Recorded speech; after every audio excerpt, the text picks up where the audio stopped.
ಮೊನ್ನೆ ತಾನೇ ನಾವು 4 ದಿನ ಬಜೆಟ್ಗಿಂತ 2 ದಿವಸ ಮುಂಚೆ ನಾವು ಒಂದು ರಿಪೋರ್ಟ್ನ ರಿಲೀಸ್ ಮಾಡಿದ್ವು, the real estate of the economy 2025.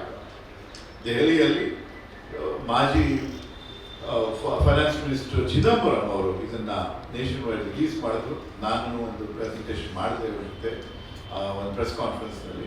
ನೀವು ಇದನ್ನ ನೋಡಿದ್ದೇ ಇದ್ರೆ ನಿಮಗೆ ಒಂದು ಸಾಫ್ಟ್ ಕಾಪಿ ಇಮಿಡಿಯೇಟ್ ಆಗಿ ಕಳಿಸ್ತೀವಿ. ಸೊ ಇದು ದೊಡ್ಡ ಪ್ರಶ್ನೆ ಏನಿದೆ, ಹೆಡ್ಲೈನ್ ಏನು, ವಾಟ್ ಹ್ಯಾಪನ್ ಟು ಗ್ರೋತ್ ಅಂತ ಕೇಳಿದೆ. ಏಕೆ ಅಂತಂದ್ರೆ 10 ವರ್ಷದಿಂದ ನಮ್ಮ ಮನಮೋಹನ್ 10 ವರ್ಷಕ್ಕಿಂತ ಮುಂಚೆ ಒಂದು ದಶಕ ಡಾಕ್ಟರ್ ಮನಮೋಹನ್ ಸಿಂಗ್ ಅವರ ಸರ್ಕಾರ ಇತ್ತು.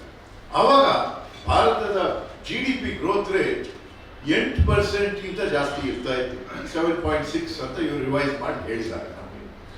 ಆದರೆ ಮೋದಿ ಅವರು ಬಂದಾದ್ಮೇಲೆ ಅವರ ಅವಧಿಯಲ್ಲಿ 10 ವರ್ಷದಲ್ಲಿ 6% ಅಷ್ಟೇ ಬರ್ತಾರೆ. ಇದರ ಪರಿಣಾಮ ಏನು ಅಂತ ನೀವು ಯೋಚನೆ ಮಾಡಬೇಕು. ನೀವು ಇದ್ರ ಬಗ್ಗೆ ಯೋಚನೆ ಮಾಡಿ. ನೀವು ದುಡ್ಡು ಏನಾರ ಹಣನ ಬ್ಯಾಂಕ್ ಅಕೌಂಟಲ್ಲಿ ಇಟ್ಟಿದ್ರೆ 2% ಕಮ್ಮಿ ಬಡ್ಡಿ ಬಂದ್ರೆ ನಿಮ್ಗೆ ಎಷ್ಟು ಲಾಸ್ ಆಗುತ್ತೆ ಅಂತ ನಿಮಗೆ ಗೊತ್ತಾಗುತ್ತಲ್ಲ. ಅದೇ ತರ ನಾವೊಂದು ದೇಶಕ್ಕೆ ಗ್ರೋತ್ ರೇಟ್ 2% ಕಮ್ಮಿ ಆದ್ರೆ ನೂರಾರಲ್ಲ, ಸಾವಿರಾರಲ್ಲ, ಕೋಟ್ಯಾಂತರ ಜನಕ್ಕೆ ಅವಕಾಶಗಳು ಸಿಗೋದಿಲ್ಲ. ಯಾರ್ಯಾರು ನಮ್ಮ ಮಕ್ಕಳು ತಂದೆ ತಾಯಿಗಿಂತ ಒಂದು ಒಳ್ಳೆ ಜೀವನ ನಡೆಸೋಣ ಅಂತ ಒಂದು ಆಸೆ ಇಟ್ಕೊಳ್ತಾರೆ, ಅವರಿಗೆ ಒಂದು ಆ ಥರ ಒಂದು ಪರಿಣಾಮ ಸಿಗೋದಿಲ್ಲ.